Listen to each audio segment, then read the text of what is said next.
It is super dark, so I'm gonna stand back here. Yo, I ain't here for the money, I ain't here for the fame. Though it might be nice to own a jet plane, I'ma do it all for you. Come along and see it's true, but the world is pretty cold. You might need a sweater too. What is up, guys? Welcome back. Today we're gonna do workout. I haven't done one of these videos. And I don't think I ever done a workout video. Have I?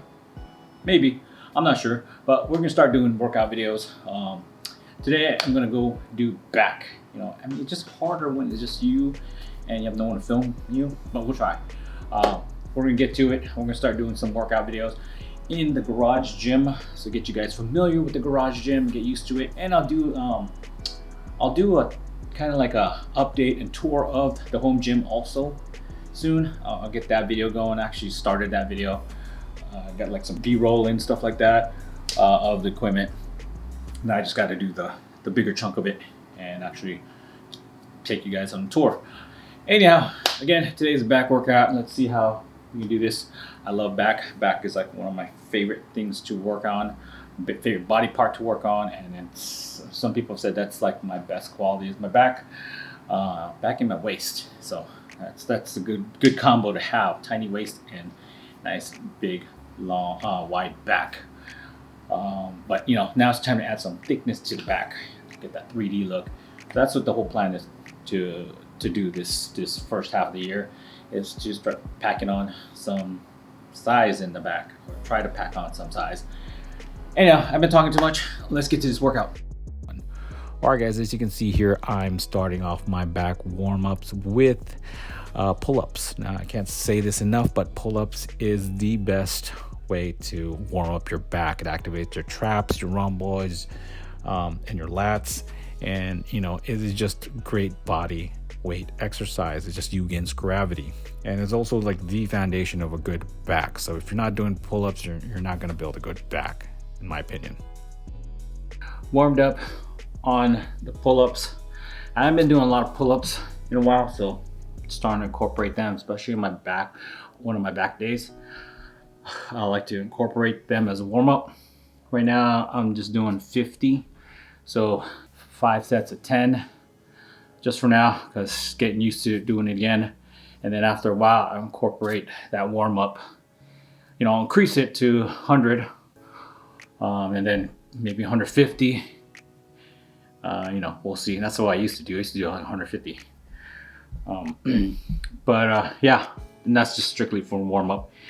Get my back really just warmed up, fired up, get that blood going in there. And that's the whole point of the warm-up, is to just, get that blood going, get that blood circulating. And that's what it is, man. You're just chasing that pump.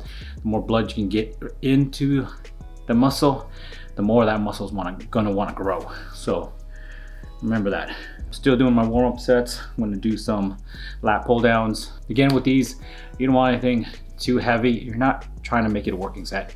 It's just kind of warming up. And so you're kind of just focusing and concentrating and thinking about that mind-muscle connection. That's what the goal is with these warm-ups. So you don't think about like pushing up weight and stuff like that. These are just warm-ups.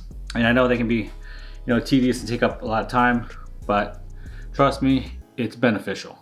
You kind of come into your working sets or into your big compound movement warmed up and ready to go, ready to hit those heavy weights. And that's the whole point of it. Just get your blood going, get it into that muscle, and get it primed and ready to go. All right, so let's get to this, finish up these warm-ups.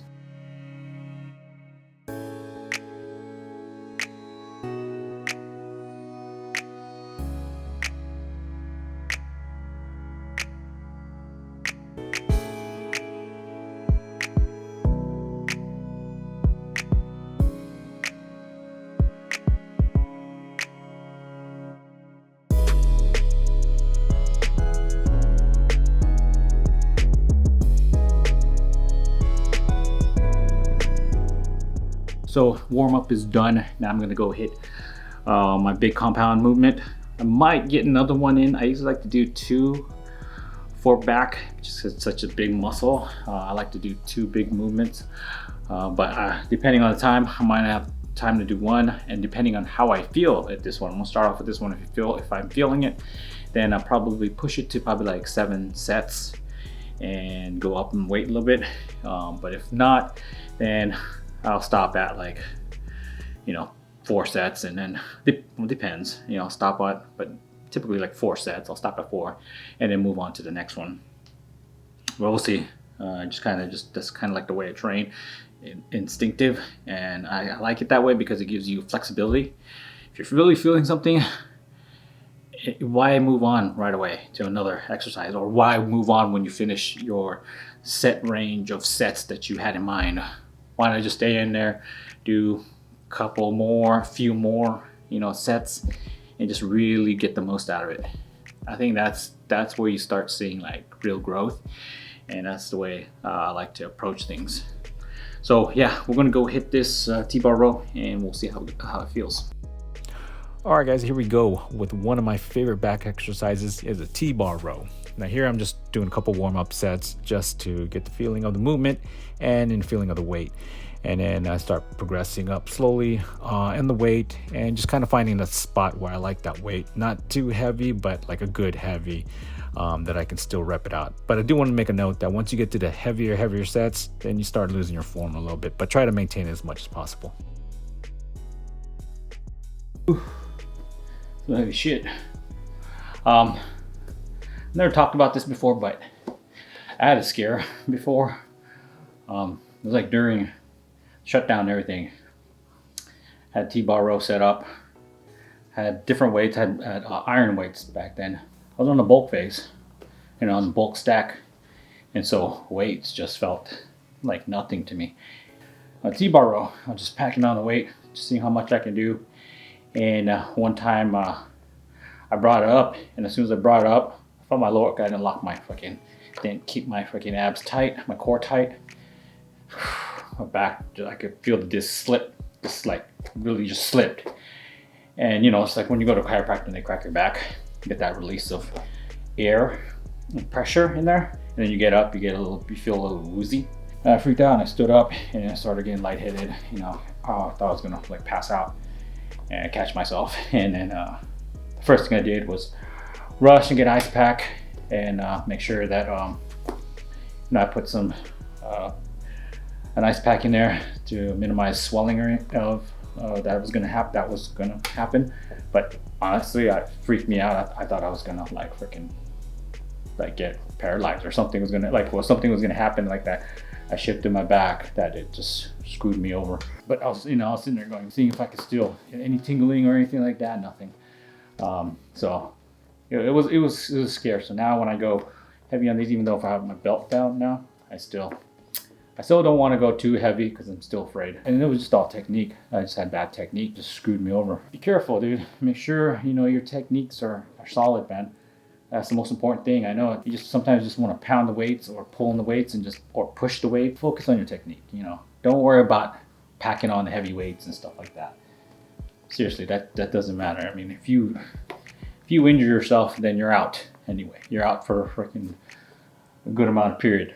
And so might as well do things the right way so to keep you as healthy as possible and be able to lift heavier weights safely. Keep you away from not being able to go to the gym and work out.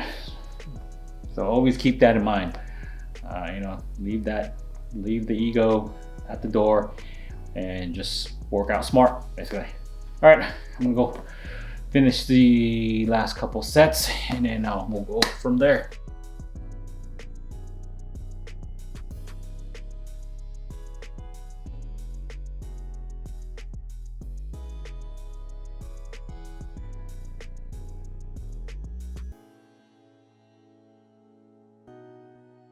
To cut the workout short here, because duty calls, family, and yeah, about time to go eat dinner. Wife wants to go eat dinner. We have dinner here. All right, guys, so that is it. I hope you guys enjoyed that. Let me know if you guys want to see me do more, because I want to showcase the gym more and all the stuff that we can do in here. We'll add on some stuff and new equipment. That's my goal, is to add more equipment. So yeah, because there's quite a few things I still need, and I do gotta empty out the rest of the stuff in here, like all the other junk that we have on there. Get a storage shed in the back so I can put a bunch of stuff in there and make more room in here for more drum equipment. All right, guys, I will catch you guys in the next video, and till then, peace.